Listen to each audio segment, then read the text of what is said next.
ऐतिहासिक नगरीमध्ये राष्ट्रीय स्वयंसेवी संघाच्या शताब्दी वर्षाच्या निमित्ताने देऊळगाव राजा नगरीतील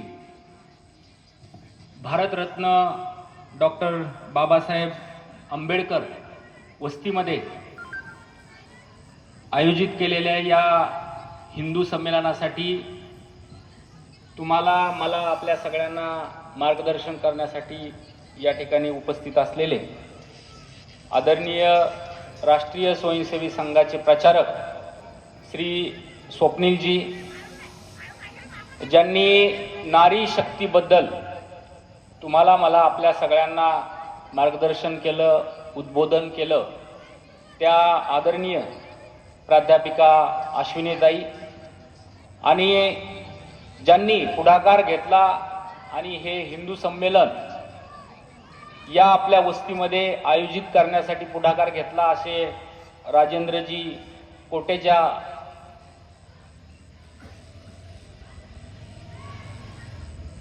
आणि या संमेलनामधून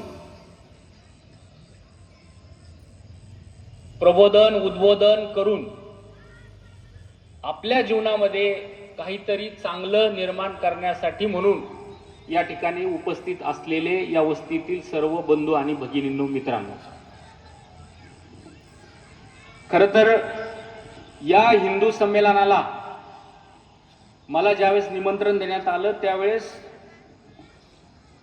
मला हा प्रश्न पडला की हिंदू संमेलन का आणि कशासाठी हे संमेलन या ठिकाणी आयोजित केलेलं आहे. आणि गेल्या 3 दिवसापासून मी या विषयाचं चिंतन मनन विचार करतो, परंतु गेल्या 1 तासापासून अनेक नारी शक्ती माझे बंधू या ठिकाणी बसून आमच्या सगळ्यांचं या ठिकाणी जे तुम्हाला उद्बोधन प्रबोधन चालू आहे, तुम्ही खूप शांतपणे या ठिकाणी ऐकत आहात. आणि हे सगळं चालू असताना काही महिला भगिनी आमच्या ह्या उठून या सभेमधून बाहेर गेल्या. का गेल्या?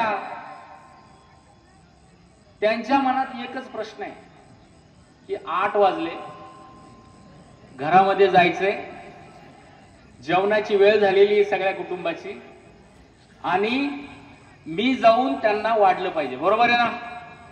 बघा, सगळ्यांच्या चेहऱ्यावरती हसू आलं. आणि पुरुष वर्ग इकडे जो बसलेला आहे तो बिंदास बसलेला आहे. का? कारण त्याला माहिती आहे की घरी गेलो की मी बसल्याबरोबर माझ्या समोर ताट येणार आहे, याची गॅरंटी पुरुष वर्गाला या ठिकाणी आहे. हा जो प्रसंग आहे, हा प्रसंगच हा सांगतो की तुमची आणि माझी संस्कृती ही किती मजबूत आहे. संमेलन कोणतंही असू द्या, कितीही मोठा असू द्या, कुटुंबापेक्षा काहीही मोठं नाही. हा माझा धर्म आहे. पहिलं काय? कुटुंब. बरोबर आहे ना? पटतं ना मी जे बोलतो ते सगळ्यांना? महिला बसलेल्या आहेत. आपल्या संस्कृतीमध्ये सगळ्यात आधी ज्या वेळेस आपल्याला एखादं यश मिळतं, घरात आनंद होतो, एखादा चांगला प्रसंग असतो, त्यावेळेस आपण काय करतो? जाऊन आपल्या मोठ्या बहिणीचं, मातेचं जाऊन दर्शन घेतो की नाही? कोणी असू द्या, आपल्यापेक्षा वयाने मोठ्या आहेत ना, नारी जरी असल्या, शेजारी असतील, मोठ्या काकू असतील, आजूबाजूला असतील, जाऊन आधी त्यांना नमन करणार, नतमस्तक होणार. हे तुम्हाला इतर धर्मामध्ये, इतर संस्कृतीमध्ये दिसणार नाही. आणि म्हणून हिंदू संस्कृती, हिंदू धर्म हा जगामध्ये श्रेष्ठ आहे. या सृष्टीमध्ये ईश्वराने अनेक सुंदर गोष्टी निर्माण केल्या, अनेक सुंदर गोष्टी निर्माण केल्या, पण त्या सगळ्या सुंदर गोष्टीमध्ये सगळ्यात जर सुंदर काय असेल तर या सृष्टीमध्ये असणारा हिंदू धर्म आणि या भारतामध्ये असणारं संविधान, ह्या दोन गोष्टी म्हणजे जगातल्या सगळ्यात सुंदर गोष्टी आहेत. यापेक्षा सुंदर, चांगलं, मजबूत, श्रेष्ठ या सृष्टीमध्ये दुसरं काहीही नाही. तुम्ही म्हणाल की हिंदू धर्म श्रेष्ठ आहे, तर मग हिंदू संमेलनाची गरज काय? गरज आहे. कारण मला सांगा, जे श्रेष्ठ असतं, सुंदर असतं, चांगलं असतं ते प्रत्येकाला हवं हवंसं वाटतं. आणि एक प्रवृत्ती अशी आहे या जगामध्ये की त्याला ते नष्ट पण करावं वाटतं. आणि म्हणून या जगामध्ये कोणत्याही धर्मावर एवढे आक्रमण झाले नाही तेवढे हिंदू धर्मावरती आक्रमण झालेले. आणि आज हिंदू संमेलनाची गरज काय माहितीये? गरज आहे. कारण तुमच्या आणि माझ्यावरती बदलत्या काळानुसार जर आक्रमण कोणतं होत असेल तर ते जातींमधलं आक्रमण या ठिकाणी होत आहे. आमच्या स्वप्नीजींनी या ठिकाणी सांगताना खूप सुंदर सांगितलं की आपण एक असलं पाहिजे. आज छत्रपती शिवाजी महाराजांनी स्वराज्य निर्माण केलं.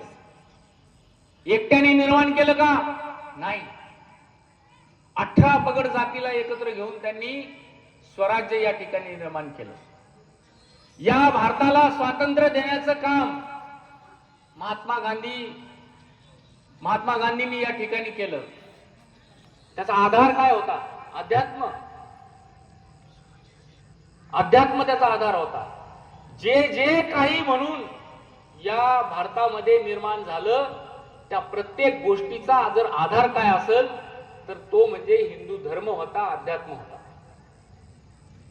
आज आपण जर आपलं संविधान, डॉक्टर बाबासाहेब आंबेडकरांनी आपल्याला जे संविधान दिलेलं आहे, इतकं सुंदर संविधान, याचा जर पाया जर आपण बघितला तर त्याचा पाया सुद्धा समतेचा आहे. आणि समता ही फक्त आणि फक्त एकच धर्म या जगामध्ये देतो आणि तो म्हणजे हिंदू धर्म आहे. आणि म्हणून अनेक धर्म, अनेक जाती, अनेक पंथ, अनेक वंश हे या सुंदर भारतामध्ये आज या ठिकाणी गुण्या गोविंदाने नांदत आहे. आणि त्याला बाजूला करण्याचं काम, त्याच्यावरती अतिक्रमण करण्याचं काम काही शक्ती या ठिकाणी करत आहेत. आणि म्हणून हिंदू जागा झाला पाहिजे. का हिंदू जागा झाला पाहिजे? मला सांगा, आज डॉक्टर बाबासाहेब आंबेडकर वस्तीमध्ये हे संमेलन आहे. तुमच्या उजवीकडे जर बघितलं तर हिंदू आहे, तुमच्या मागे जर बघितलं तर हिंदू आहे, तुमच्या डावीकडे जर बघितलं तर हिंदू आहे, तुमच्या समोर जर बघितलं तर हिंदू आहे. पण आज या ठिकाणी जवळजवळ 10,000 वस्ती असणाऱ्या या डॉक्टर बाबासाहेब आंबेडकर वस्तीमध्ये किती हिंदू एकत्र झाले हे तुम्हाला आणि मला विचार करण्याची गरज आहे. तुम्हाला सांगतो, आज सकाळपासूनचं माझं उदाहरण सांगतो की हिंदू संमेलनाची गरज काय. मी माझ्या घरामध्ये बसलो होतो. मला निरोप आला की गावातल्या आपल्या विलासचं लग्न आहे. म्हटलं विलासचं लग्न आहे अचानक? म्हणे हो अचानक लग्न आहे. म्हटलं का? 8 दिवस झाले म्हणे 2 भाऊ वेगळे झाले. बघा, 8 दिवस झाले 2 भाऊ वेगळे झाले. मोठ्या भावाचं लग्न झालेलं आहे, वडील वारलेले, आई दोघा भावांकडे राहते. लहाना भाऊ 8 दिवस आधी मोठ्या भावामधून वेगळा झाला आणि आज त्याचं लग्न आहे. बघा, त्यानंतर मी आमच्या बैठकीत बसलो होतो. एक मुलगा आला, माझ्यासमोर बसला. त्यांचा वाद होता आपसामध्ये. जी महिला होती ती त्याची चुलती होती. अत्यंत गरीब परिस्थिती, अत्यंत वाईट परिस्थिती. त्यांना राहायला घर नव्हतं. मी त्यांना घरकुल दिलं होतं 4 वर्षापूर्वी. त्याच्यात त्यांनी घर बांधलं.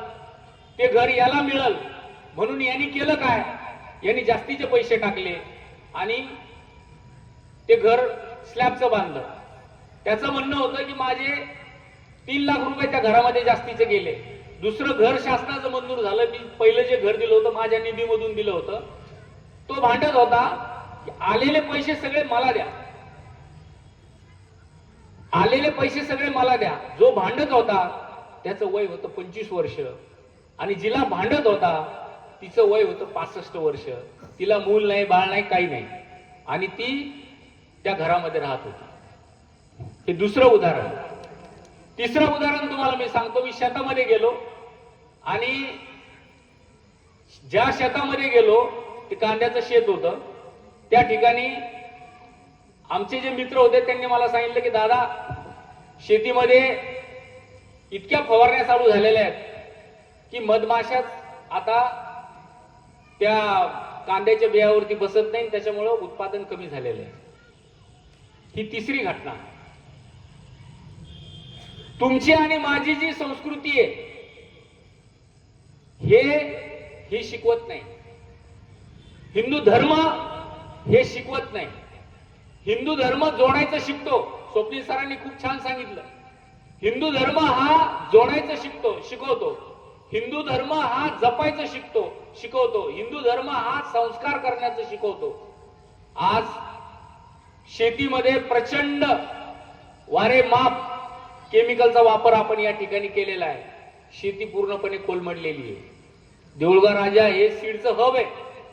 आज किती वाईट परिस्थिती झालेली आहे की शेती पूर्णपणे कोलमडून पडलेली आहे. त्यानंतर घर बघा, इथं आता आजीबाई बसलेल्या होत्या, नऊवारी नाटी घालून बसलेल्या होत्या. पूर्ण समाधान, तृप्ती त्यांच्या चेहऱ्यावर दिसत होती. त्यांनी किती खस्ता खाल्ल्या असतील जीवनामध्ये, किती सहन केला असेल. अनेकांचा जाच, अनेकांचा शेजाऱ्या पाजाऱ्यांचा त्रास सगळं सहन करून सुद्धा आज मात्र त्यांच्या चेहऱ्यावर मुक्ती आहे. का? कारण की आपल्या संस्कृतीनं त्यांच्यावरती संस्कार असा केला की सहनशीलता, सहन केलं पाहिजे प्रत्येक गोष्ट आणि कुटुंब पुढे नेलं पाहिजे. परंतु आज परिस्थिती तशी नाही झालेली. सहनशीलता प्रत्येक माणसामधली कमी झालेली आहे. लग्नाच्या आधीच घरामधून वेगळं होणं आणि लग्न करणं हा का हिंदूंचा संस्कार असू शकतो का? अजिबात नाही. तुमचं आणि माझं हिंदुत्व हे सांगतं की घर एकत्र असलं पाहिजे, एक विचार असला पाहिजे, समता असली पाहिजे, संस्कार असले पाहिजे आणि ते संस्कार पुढे नेण्यासाठी खऱ्या अर्थाने या अशा संमेलनाची गरज आहे. स्वप्नीलजींना असेल, आमच्या अश्विनीताईंनी असेल, या ठिकाणी खूप सुंदर मार्गदर्शन केलं. आज या ठिकाणी 2 गोष्टी समाजाला बिघडवण्याचं आणि संपवण्याचं काम करत आहेत. पहिली जर गोष्ट कोणती असेल तर आपल्यामध्ये विचार नसणं. पूर्वी दसरा असायचा, सगळं गाव मंदिरासमोर यायचं, एकत्र सगळं गाव टोप्या घालून, रुमाल घालून, आपला पारंपरिक वेशभूषा करून ऐटीत सगळेजण सोनं लुटायला जायचे. आणि त्यावेळेस जात असताना आणि येत असताना त्यांच्यामध्ये विचार व्हायचा, संस्काराची आदान प्रदान व्हायचं आणि मागच्या पिढीमधून तो संस्कार हा पुढच्या पिढीमध्ये जात होता. परंतु आपले जे सण आहेत, वार आहेत, ज्या काही उत्सव आहेत, हे आपण कालांतराने आपल्या व्यस्ततेमुळं ते बाजूला झाले. तुमच्या आणि माझ्यामध्ये जर इतर शक्तीने जर काय घातलं असेल तर स्वार्थ, पैसा. तुम्ही आणि मी एवढी सुंदर संस्कृती असताना सुद्धा कशामध्ये अडकलो? टीव्ही, फ्रीज, वॉशिंग मशीन, माझं घर, माझा भाऊ, माझे मुलं, त्यांचं शिक्षण, चांगली शाळा, चांगली कॉलनी, चांगलं घर, याच्यामध्ये आपण व्यस्तता आपली झाली. आणि परिणाम काय झाला तर तुमच्या आणि माझ्या चेहऱ्यावरचं समाधान मात्र या ठिकाणी राहिलेलं नाही. आणि म्हणून खऱ्या अर्थाने अशा हिंदू संमेलनाची गरज आज या ठिकाणी झालेली आहे. दुसरं, आमच्या ताईंनी सांगितलं की मोबाईल. बघा, मोबाईलमुळे किती विकृत्या आता समाजामध्ये आलेल्या आहेत. आम्ही आर्ट ऑफ लिव्हिंगच्या माध्यमातून घराघरामध्ये गावागावामध्ये ज्यावेळेस योग प्रशिक्षणाचे वर्ग घेतो, लहान मुलांचे वर्ग घेतो, त्यावेळेस सगळ्यात जास्त ऍडिक्ट जर कोणता मुलगा झालेला असेल तर लहान मुलं हे मोबाईलचे ऍडिक्ट झालेले. परिणाम असा झाला की मुलांमध्ये सहनशीलता राहिलेली नाही. एक ठिकाणी बसण्याची त्यांची सवय या ठिकाणी मोडलेली आहे. एकाग्रता त्यांची पूर्णपणे ढळून गेलेली आहे. त्यांच्यामध्ये राग प्रचंड वाढलेला आहे. काही नवीन शिकण्याची त्यांची जी उर्मी होती ती पूर्णपणे संपून गेलेली आहे.